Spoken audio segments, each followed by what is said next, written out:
Iyi ni BBC gahuza miryango ivugira Nairobi kuri metero 19 31 ku mirongo ya FM no mu biyaga bigari kuri internet kuri bbcgahuza.com.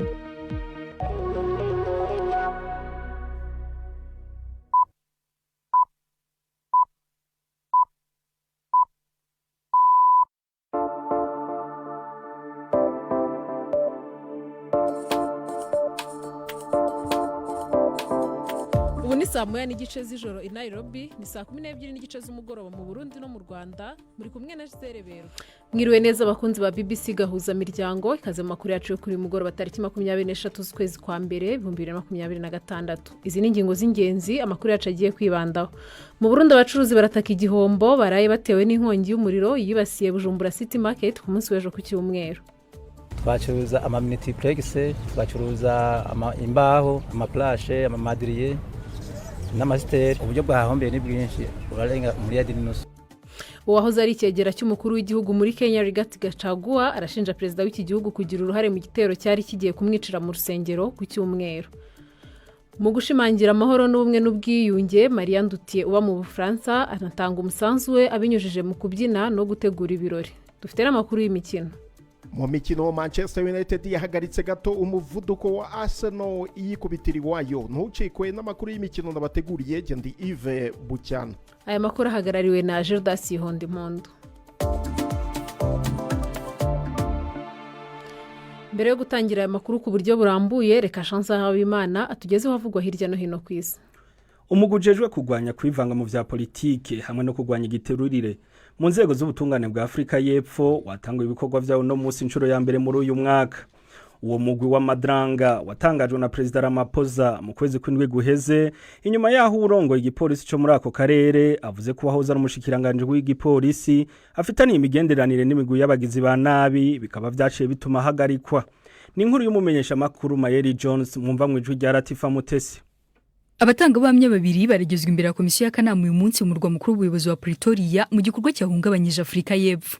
Komisiyo ya Madrang yatangiye ku mugaragaro muri Nzeri, imaze kumva ubuhamya bw'abantu benshi bwatanzwe mu biganiro biba biri kuba ibizwi nka live bikurikirwa cyane n'abaturage. Iburanisha ryashyize ahagaragara ruswa yashinze imizi mu nzego za polisi harimo no gukorana n'imitwe y'abagizi ba nabi. Iyo komisiyo yatangajwe muri Nyakanga nyuma y'uko umuyobozi wa polisi mu ntara y'Iburasirazuba ya KwaZulu Natal ashinja umuyobozi we wari ministri wa polisi Senzo Muchunu kafitanye umubano n'imitwe y'abagizi ba nabi, ibintu Bwana Muchunu ahakana.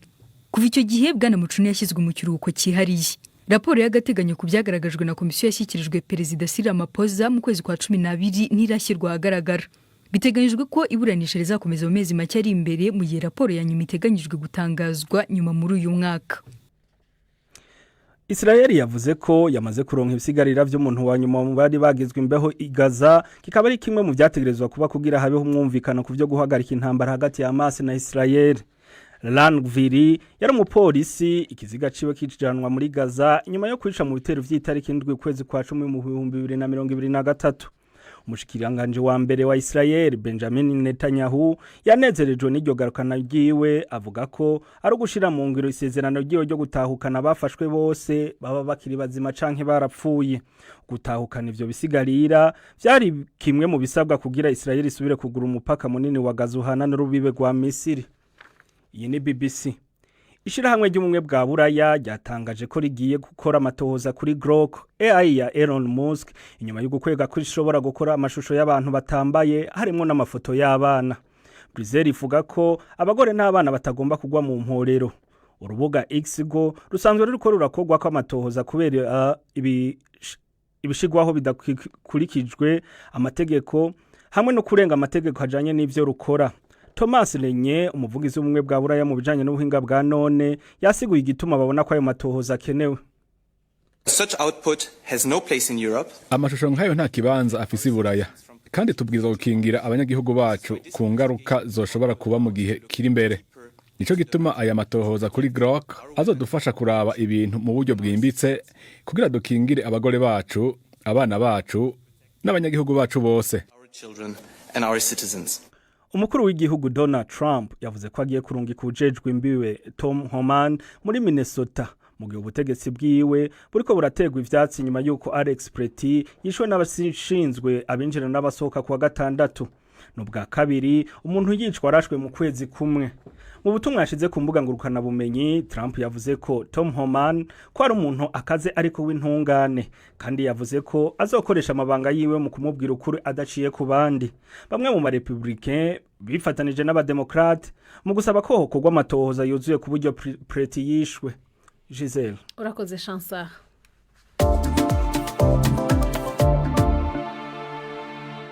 Amafaranga agera kuri miliyari 1.5 nicyo gihombo abacuruzi bakorera mu kibanza gifatanye n'isoko Bujumbura City Market mu mujyi wa Bujumbura baraye bagize nyuma y'inkongi y'umuriro wafashe inyubako ndetse ukabatwikira n'ibyabo. Abacuruzi bakorera muri icyo kibanza bavuga ko batabona uburyo bagiye gutunga imiryango yabo ndetse basaba ubufasha. Ni inkuru ya Patrick Waso i Bujumbura.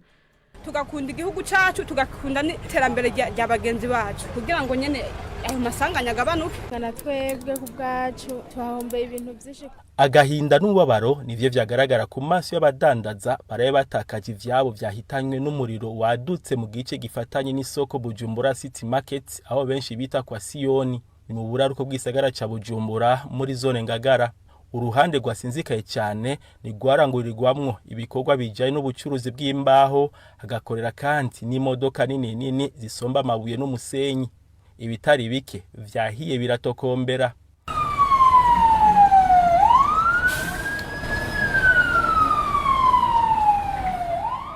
Nubwo igipolisi cyagerageje kuhanyarukira, abadandaza b'imbaho bahora bakorera imirimo yabo muri cyo kibanza bavuga ko uruhombo bagize ari runini cyane kandi ko basigaye bifumbereje. Gwabira Reverien niwe baserukira. Twacuruza multiplex, twacuruza imbaho, amaplashe, amamadriye n'amasiteri. Uburyo bwahombeye ni bwinshi, urarenga miliyari n'inusu. Bene makamyo asiha amabuye n'umusenyi nta ngorane zikomeye bagize. Imodoka zabo zashoboye kurokogwa ibintu bitarakomera. Sanga ibintu byayangaye, miduga bayikuyeho bamenaguye ibiya batufashije nyene kuzikuraho basi. Amanaje turashika nyene turentervena nyene turakuraho ibintu basi nyene hama. Nta bantu bahapfiriye ntabo twabonye, twe twakuyeho imiduga gusa hama ibisigaye igipolisi kiba cyamaze kuhashikira zimya.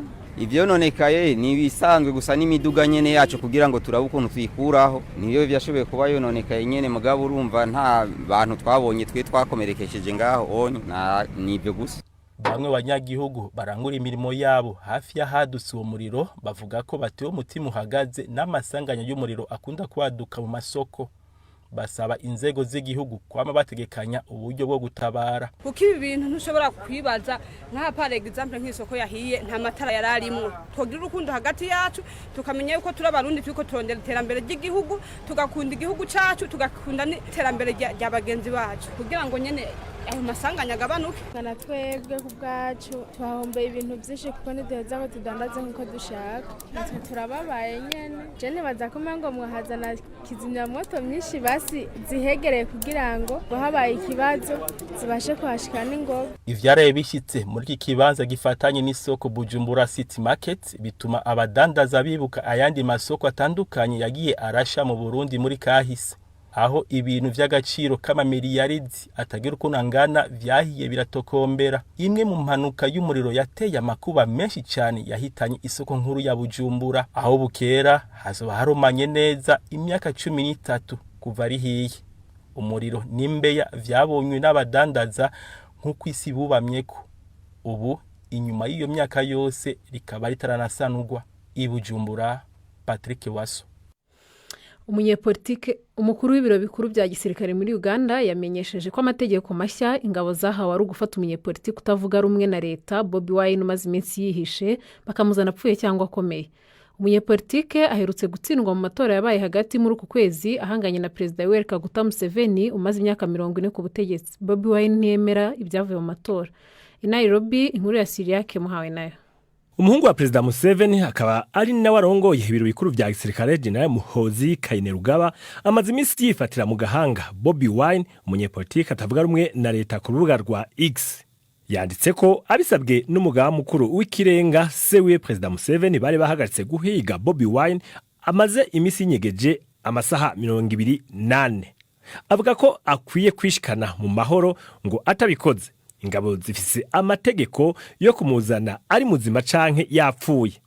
kuri uyu w'Imana Barbara Kyagulanyi umugore w'uyo munyepolitike yarabwiye abamenyesha makuru ahari mu bitaro ingene ku munsi wa gatanu mwijoro yatewe n'abantu bitwaje ibirwanisho bakamukubagura inzu nayo bakayimenagura. Yavuze ko mu bateye harimo abari bambaye impuzu za gisirikare. Mu ndwi iheze General Muhozi yari yahaye Bobi Wine amasaha atarenga 48 ngo abe yishikanye ariko ntiyabikora kandi n'ibikorwa vya gisirikare ntaco vyashitseko. Uwo munyepolitike w'imyaka 43 avuga ko hari umugambi wateguwe kumugirira nabi ko yahunze abasirikare kuwa gatanu mwijoro itariki 16 z'uku kwezi bateye ku rugo rwiwe buca hatangazwa ivyavuye mu matora. Ayo matora Perezida Museveni yatsinze ku majwi 71 kwijana mu gihe Bobi Wine yaje mu kibanza ca kabiri yaronse amajwi 28 kwijana. General Muhozi Kainerugaba yagiriza Bobi Wine guhamagarira abantu kuja mu myiyerekano ariko nta rupapuro na rumwe rwo mu butungane ruhari rwo kumukurikirana. Abasesenguzi bavuga ko ubutegetsi bwa Uganda bufise ubwoba ko mu gihe Bobi Wine yo kwidegembya ashobora guhamagarira abantu kuja mu myiyerekano ikomeye yotera ikibazo Perezida Museveni ubu ariko aratwara ikiringo ciwe kigira indwi. Akanama kajejwe imigendere mu nama nkenguza amateka ya Leta Zumwe za Amerika gaherutse gusohora itangazo gasaba ubutegetsi bwa Donald Trump ko bukwiye gusubiramwo ubucuti bufitaniye na Uganda kubera ibiherutse kuba mu matora muri ico gihugu bishobora kuba akarorero kabi ku bindi bihugu vy'akarere vyimirije kuyajamwo. Seriake Muhawe nayo BBC gahuza miryango Nairobi.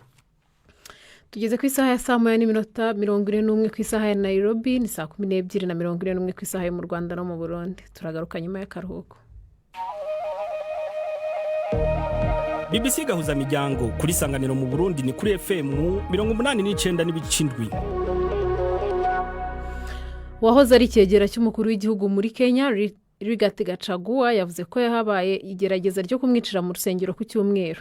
Gachagua wirukanywe muri ayo mabanga muri 2024 binyuze mu rubanza rwo kumweguza yavuze ko agatsiko k'abapolisi kateye mu rusengero rwo mu mujyi wa Othaya mu ntara ya Nyeri rwagati mu gihugu bakoresheje amasasu n'imyuka iryana mu maso. Nta gihamya yatanze yashinje wahoze ari inshuti ye akaba ari na Perezida wa Kenya William Ruto kuba ariwe wategetse igabwa ry'icyo gitero. Bagenzi bacu muri BBC Swahili baganiye na Gachagua kugira ngo tumenye ibyamubayeho. Tulivamiwa na maofisa. Twatewe n'abapolisi bari bitwaje inkoho zikomeye harimo na Kalashnikov hamwe n'ivyuka bikoroza amosozi badutera aho twari mu rushengero rw'aba-Anglikane ruri mu gisagara ca Othaya. Bari bafise intumbero yo kunyica, cari igitero gikomeye cyane. Nabonye umushikiranganje w'umutekano asaba ko haba amatohoza. Mugabe igipolisi ntigishobora kwikora kamatohoza kuko ico gitero cakozwe n'igipolisi kandi baje n'imodoka z'igipolisi baragaragara ku masanamu bose barababona batanguye no kubamenya bamwe bavuga ngo uyu n'umubanyi wanje. Rero iki gitero categuwe na leta gitumbereye jewe kugira bambuze kubandanya imiyamamazo yo kwitoza mu kibanza c'umukuru w'igihugu Ntsinde William Ruto mu matora ategekanijwe mu mwaka uza. Uvuga ko ibyabaye ari umugambi wo kukwica kandi ukemeza ko Perezida bifitemo uruhare. Wibaza ko ari ukubera iki cyangwa se nk'ibimenyetso ufite bigaragaza ko ari we wabigizemo uruhare? Kuva nyirukanye mu mabanga yanje iki gitero kibaye ica 11. Ibi bitero byose narabibwiye umukuru w'igipolisi inakuru ariko nta ngingo n'imwe yigeze afata. Biragaragara ko atagipolisi gishobora kuntera ataruhara rwa leta rurimo. Iyo leta nayo itwagwa na William Ruto nawe akaba ari we duhanganye. Umuvugizi wa leta avuga ko ibyo ari ibintu mwateguye kugira ngo abantu babagirire imwe no kubona ubufasha bwa politiki. Ibyo byaba bivuze iki ku ishusho ya politiki aha muri Kenya? Ariko muvukanyi jewe ndi umunyagihugu asanzwe, jewe sindi umukozi wa leta. Niyo bari jewe nari nateguye ico gitero ngo kize kintumbera. Nakuye hehe imodoka z'igipolisi, nakuye hehe inkoho, nakuye hehe ivyuka bikoroza amosozi. Abapolisi ubwabo nabakuye hehe. Ni naba nari nateguye abantera kuko abo bantu nahaye ako kazi batarafatwa. None se ugiye kubigenza gute kubijyanye n'umutekano wawe n'umuryango? Sinshobora guhagarika imyamamazo yanje yo gutabara Kenya. Ni ngombwa ko nitoza mu kibanza c'umukuru w'igihugu. Mfise abanywanyi banje bashaka ku mamiliyoni bashaka ko ari jewe no barongora. Jewe nzobandanya kwiyamamaza ikizoba kiraba. Bashaka kunyica murareka banyice, bashaka kumbabaza barambabaza. Ariko urugendo rwo gutabara Kenya rurabandanya. Ntidushobora kwinyegereza muhira kubera ubwoba. Ico gusa nobwira Ruto nuko mu gihe noramukanishwe Kenya izogera ibibazo ntaje muri iyo nzira. Arazi ko mu 2007 yitwariwe muri sentare mpuzamakungu mpanavyaha ICC kubera ubwicanyi. Ikizoba nuko abanyagihugu bazotangura kurondera uburyo bwo kutulinda. Hanyuma se byaba ari ukubera iki utangiye kwiyamamaza hakiri kare? Nakuna mambo ya mapema. Oya sikale, urugendo rwejo rutegurwa uyu munsi. Amatora azoba mu mwaka uza. Ni ngombwa ko imyiyamamaza itangura. Mugabo we yategerezwa kuguma mu biro kugira akore. Ariko wewe yama mu modoka atembera hariho hose yiyamamaza. Ariko twebwe dufise uburenganzira bwa demokarasi bwo kurondera amajwi no kumenyekana gusumba. Ivyo biri mu ibwirizwa nshingiro ryacu. Kuri Facebook abakunzi ba BBC Gahuza baravuga iki?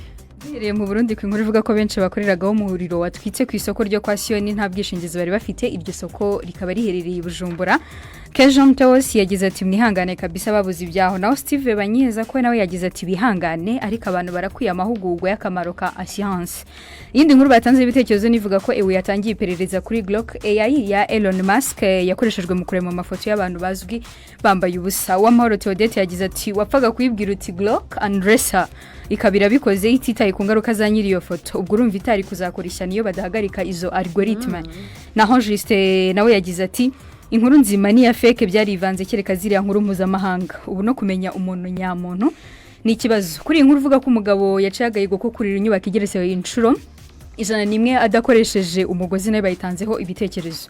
Uwitwa Nduwimana Emile yabajije ati none se yakoresheje umwanya ungana gute? Twamubwira ko iyi nyubako yayuriye mu gihe cy'isaha 1:31. Naho Syria cyangwa nziza we yavuze ati urya muntu no mwiyahuzi. Twakibutsa n'abadukurikira ko bashobora no gusura website yacu bbcgahuza.com kuko abari inkuru zigiye zitandukanye wasoma.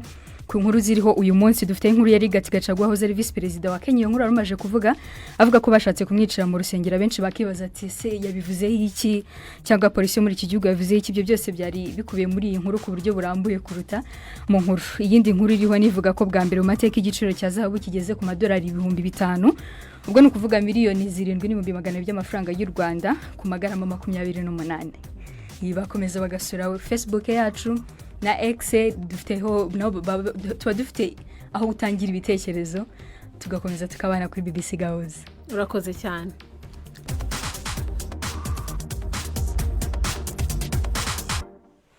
Mu gihe akarere k'ibiyaga bigari kaguma karangwa n'imvururu, intambara n'amagambo abiburwango, harabahisemo gukoresha umuco nk'ikirwanisho cy'amahoro n'ubwiyunge. Umwe muri bo ni Maria Ndutiye, umubyinnyi wamamaye ku rwego rw'isi. Uyu umunyarwandakazi w'imyaka 39 amaze kumenyekana cyane kubera ubuhanga bwe bwo kubyina, gutegura ibitaramo n'amasabukuru y'ubuhanga mu guhuza abantu no gushimangira amahoro. Mugenzi wacu Alain Majesté Barenga yamusanze pari mu Bufaransa aho asanzwe aba, maze adutegurira inkuru irambuye. Maria Ndutiye ni umunyarwandakazi w'imyaka 39 amaze kuba rurangiranwa mu bijanye no gutamba ku rwego rw'isi, cyane cyane mu bihugu by'Ubufaransa na Leta Zunze Ubumwe bwa Amerika, aho sanzwe yikurikiranya kuba. Ndutiye asanzwe yavukiye mu gihugu cy'Ubufaransa, amaze imyaka irenga 20 ari umutamvyi yabigize umwuga, aho yemeza ko gutamba ari igikoresho gikomeye cyo guhuza abatavuga rumwe, abatase n'abadacana uwaka. Ndutiye avuga ko intambo ari umuti ukomeye wo kunga ibihugu vya karere k'ibiyaga binini, uno munsi bidecana uwaka, kandi agiye kubikoresha mu guhuza baba muri ivyo bihugu vy'akarere barabana yingwe. C'est un outil qui permet d'unir au-delà des frontières, pas de barrière de langage, c'est un langage universel là, comme kubyina bihuza abantu badasangiye ibihugu, bihuza indimi zitandukanye kuko imbyino ni mu rurimi rumwe, ni nk'umuco wose muri rusange. Ndemeza ko ari uburyo bwiza kandi bwatuma abantu bibagirwa ibyo badahuje. Binyuze mu mbyino no kuranga biratwereka ko twese turi bamwe, bikuraho amacakubiri. Igihe mperuka i Kigali nari nagiye muri kimwe mu bitaramo nari natumiwemo, nahasanze ababyinnyi benshi b'abanyekongo. Nahise mbona ko ikibazo kiri ahandi kuko abantu ubwabo baraganira. Ibyo kwinuba bigaragara hanze biba bidahari. Ababyinnyi barakorana bakaganira, baba Abarundi, Abanyarwanda, Abagande, Abatanzania n'Abanyekongo. Nibyo ngomba kwerekana ko bishoboka ko twajya hamwe nta kwinubirana biciye mu kubyina. dutiye kugira ashike kuri iyo ndoto yahisemo gutanguza ubwa mbere iganwa mpuzamakungu ry'abatambyi ryitwa Fusion Concept, rimwe mu yambere akomeye ku isi kugira rihuriyemwo abatambyi bava mu bihugu by'akarere ka Afrika y'ubuseruko mu gusasagaza amahoro n'umwumvikano. C'est un festival de danse et ni irushanwa mpuzamahanga ry'imbyino ryitwa Fusion Concert. Igice cya nyuma cyaryo gisanzwe kibera i Paris, ariko ubu ku nshuro ya mbere kizabera mu karere ka Afrika y'uburasirazuba. Iryo rushanwa rizabera i Kigali mu kwezi kwa karindwi. Rizahuza ababyinnyi baserukira ibihugu byose by'akarere babiri buri gihugu. Intego ni uguhuza ababyinnyi bose bava mu bihugu by'akarere kacu ka Afrika y'uburasirazuba, kuko ariko irushanwa riteguye ku isi hose. Abahagarariye ibihugu berekana ubuhanga bwabo mu njyana ya hip hop. Tuzahitamo amatsinda menshi azaba yarushanwe mu bihugu bitandukanye, hanyuma duhitemo abarushije abandi 2 bava mu gihugu cy'u Burundi, 2 bahagarariye Kenya, 2 bahagarariye Uganda, 2 bahagarariye Tanzania na 2 bahagarariye u Rwanda. Abo bose tuzabashyira hamwe barushanwe, hanyuma abarushije abandi bazahagararira akarere kacu mu irushanwa ya nyuma ry'isi yose rya Fusion Concert ribera i Paris mu Bufaransa.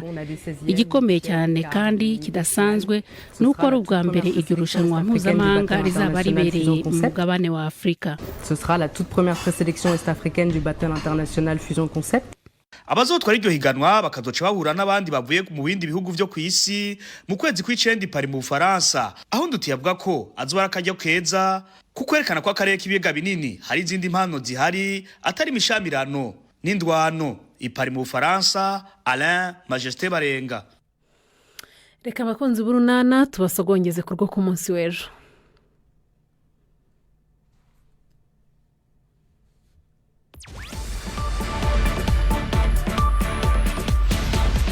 BBC gahuza miryango yabateguriye uburyo bwo gupakurura ibiganiro byayo mukabibika muri telefone ngendanwa zanyu no kuri computer mukaza kuvyumviriza igihe cyose mubishaki. Ibiganiro bya BBC gahuza miryango mukunda nk'amakuru, imvo n'imvano, urunana, ikiganiro cy'abagore cyangwa bazamuganga, ubu biraboneka kuri podcast. Ja ku rubuga rwa BBC gahuza miryango ariko bbcgahuza.com urondera hari podcast. Amakuru yose y'uburyo podcast ikora n'ukuntu wayishyira muri telefone yawe byose urabisangayo. Pakurura ikiganiro ukunda canke amakuru wumvirize uko ushaka aho uri hose, ntusubire gucikwa na kimwe. Teramana n'ibiganiro bya BBC gahuza miryango kuri podcast.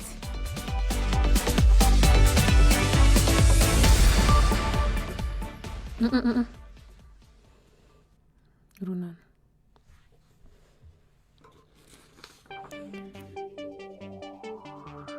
Imikino kuri BBC gahuza miryango. Mwereho neza abakunzi b'imikino kuri BBC. Mpere mu Rwanda mu gikombe cy'Afurika cy'umukino wa handball.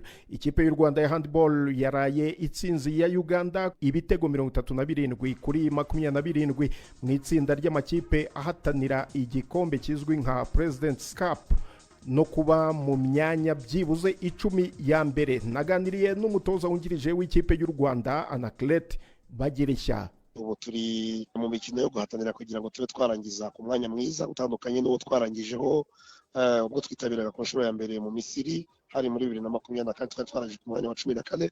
Ubu turifuza koza imbere. Birumvikana twari turi mu itsinda A, turi kumwe n'ikipe ya Nigeria ndetse na Zambia. Mu mikino yose twakinnye imikino 3 twabashije gutsinda umukino umwe wa Zambia, bita bitugira aba gatatu mu itsinda ryacu. Kugira ngo rero ujye ku cyiciro gikurikiyeho akipa akomeza mu cyo bita main round, bisaba ko uba wabaye wa mbere cyangwa ukaba wa kabiri mu itsinda. Iyo rero ubaye wa gatatu n'uwa kane muhita mujya gukinira imyanya ikurikiyeho kuva ku mwanya wa 9 kugera ku mwanya wa 16. Ari cyo bita President Cup, kubera ko ubashije gutwara umwanya wa 9 ahabwa igikombe. Ni igikombe cyitiriwe perezida wa Confederation ya handball muri Afrika. Ubu rero nabwo duhita tujya mu matsinda n'ubundi y'amakipe yandi yabaye aya gatatu n'aya kane, ari nayo turi mu ngubu kugira ngo turebe ko twatangira kurwana tukareba ko twakegukana nibura umwanya wa 9 waba ari umwanya mwiza kuri twebwe ku nshuro ya kabiri yacu twaba twitabiriye kugira ngo tubashe kuwugeraho uwo mwanya wa 9 birasaba ko tubasha kugira indi mikino dutsinda umukino wacu rero wa mbere wo mw'iryo tsinda ryo guhatanira President Cup twarawutsinze. Ubwo ni nako amakipe aharanira umwanya wa mbere nayo akomeje guhura. Misiri ifite icyo gikombe yatsinze Algeria ibitego 42 kuri 28. Mu Burundi ho shampiyona y'umupira w'amaguru yarakomeje. Ku munsi w'ejo amakipe asa nkarwanira igikombe yose yaratsinze. Ikipe ya Aigle Noir yatsinze Interstar 2-1, Bumamuri itsinda Royal Vision 3-1, naho Flambeau du Centre ikubita Message Ngozi igitego 1-0. Aigle Noir ni ya mbere n'amanota 48 ikurikiwe na Bumamuru ifite 42 na Flambeau ikabi ya gatatu n'amanota 41. Ku mugabane w'Uburayi mu Bwongereza ikipe ya Manchester United yaraye ikoze ibisa n'iby'abantu batatekerezaga ko bishoboka ikubitira Arsenal ku kibuga cyayo cya Emirates ibitego 3-2 ihagarika gato umuvuduko wayo mu rugendo rwo gushaka igikombe cyayo cya mbere mu myaka 22 ishize. Manchester United y'umutoza mushya Michael Carrick yahise ijya ku mwanya wa 4 ku rutonde rw'agateganyo rwa shampiyona. Arsenal iracyari ya mbere ariko hagati yayo na Manchester City ikinyuranyo cy'amanota cyagabanutse nyuma yaho City itsindiye Wolverhampton 2-0 kuwa gatandatu. Ubu Arsenal irusha City amanota 4. Mu yindi mikino yabaye Chelsea yatsinze Crystal Palace ibitego 3-1. Aston Villa nayo itsindira Newcastle i St James's Park ibitego 2-0 kuwa gatandatu. Liverpool yakubiswe na Bournemouth ibitego 3-2. Uyu munsi Everton irakira Leeds United. Hagati aho kandi nubwo Arsenal ejo yakubiswe, ubusesenguzi bw'ikoranabuhanga rya mudasobwa ya Opta buracyayiha amahirwe yo kwegukana igikombe cya Premier League ku kigero cya 81.74% hashingiwe ku biteganyijwe ku mikino isigaye yakusanyirijwe hamwe na mudasobwa yabo. Nyuma yo gutsinda Newcastle muri weekend, Aston Villa yahawe amahirwe angana n'9.39% yo gutwara igikombe cya Premier League ku nshuro ya mbere. Hagati aho Manchester City yegukanye intsinzi ya mbere ya Premier League yo muri 2026 kuwa gatandatu irahabwa amahirwe yo gutwara shampiyona angana n'8.71%. Andi makipe atatu gusa arahabwa amahirwe nubwo ari make yo gutwara iki gikombe cya Premier League. Ni Chelsea iri ku mwanya wa 5, mudasobwa ya Opta ikayiha amahirwe angana na 0.10%.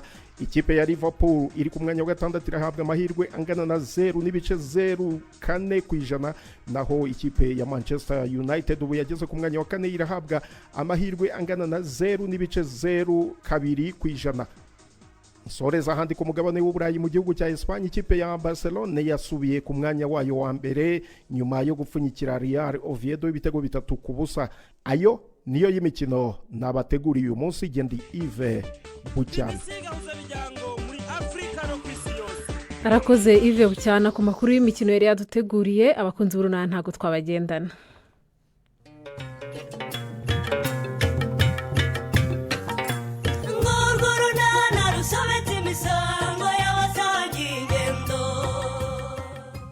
Mu kiganiro urunana cyo kuri wa kabiri twabateguriye ibyo bintu ko nta gihamya gihari wabaye ubiretse sori. Uzi ko biganiraho na Nyiramariza hari kandi ubizi ko bimubabaza.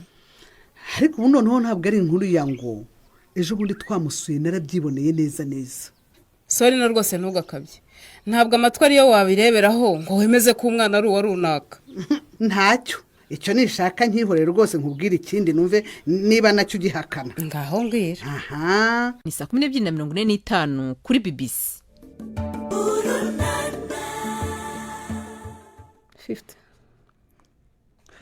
50.